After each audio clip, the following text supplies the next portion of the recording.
Hello everyone, welcome to the channel. This is going to be a video about some Monsters of Memories thoughts that I had, as well as giving information out to some new players, or maybe those players that might be curious about trying Monsters of Memories. Some of this is going to be information that you already know, bear with me. It's the first time I'm trying to make a video like this. So it's a very niche game, it isn't for everyone. However, if you're just tired of cash shops or pay to win in games, Monsters of Memories might just grow on you. Players who I have spoken to who've had no EverQuest experience say that they love Monsters of Memories and it will be their main game. So as a former WoW EverQuest player and player of MMORPGs in general, I'd say it deserves a chance to try it out. It's a very punishing game and the game doesn't hold back. It's a dangerous world. There's a penalty for death starting at level 5, and one must run back to your corpse to get your stuff. So that's why it's important and imperative to check every nook and cranny, every hallway, use and exercise extreme caution.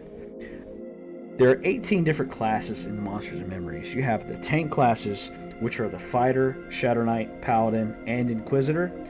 You have healers, which are the Cleric, Druid, and Shaman. You have the support classes, which are the Bard and Enchanter.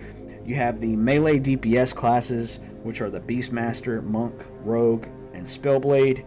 You have the ranged DPS classes, which are the Archer, Elementalist, Necromancer, Ranger, and Wizard.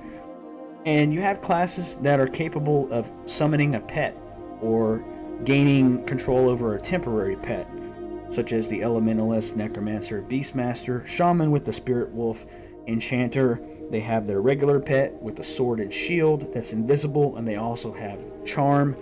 Druids have a bear companion and they get Charm Animal. Shadow Knights also get pets. They have a skeleton or ghoul zombie that is lower level than the Necromancer pet. And as a Necromancer, you can summon a ghoul, zombie, or skeleton as well. Bards may use their Charm Song also.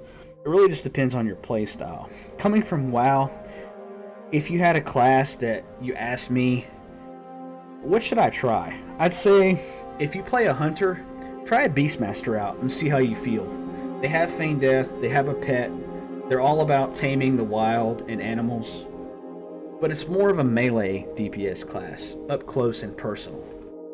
So it could be very familiar to hunters, as they have Feign Death. The game is meant to be played in groups, but soloing is still viable to certain classes at various levels.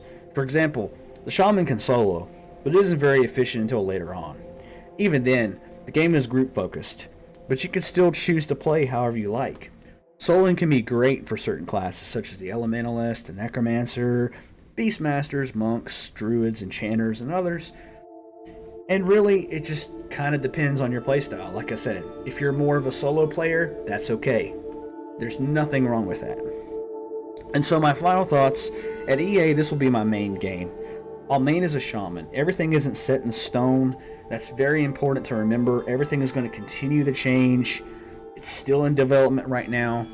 And one of the most positive things that I've noticed with the game is always seeing something different when I log in, whether that be the environment, class updates, whatever. Throughout the playtest, everything, I have nothing but positive things to say about the devs and the work that they've done.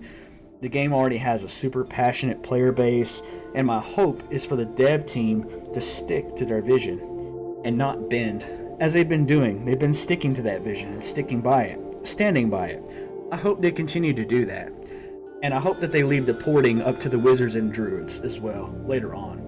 During Planes of Power and EverQuest, we saw those two classes get severely undermined by just being able to port all the way across the world by clicking on a stone. Thank you guys so much for watching this video.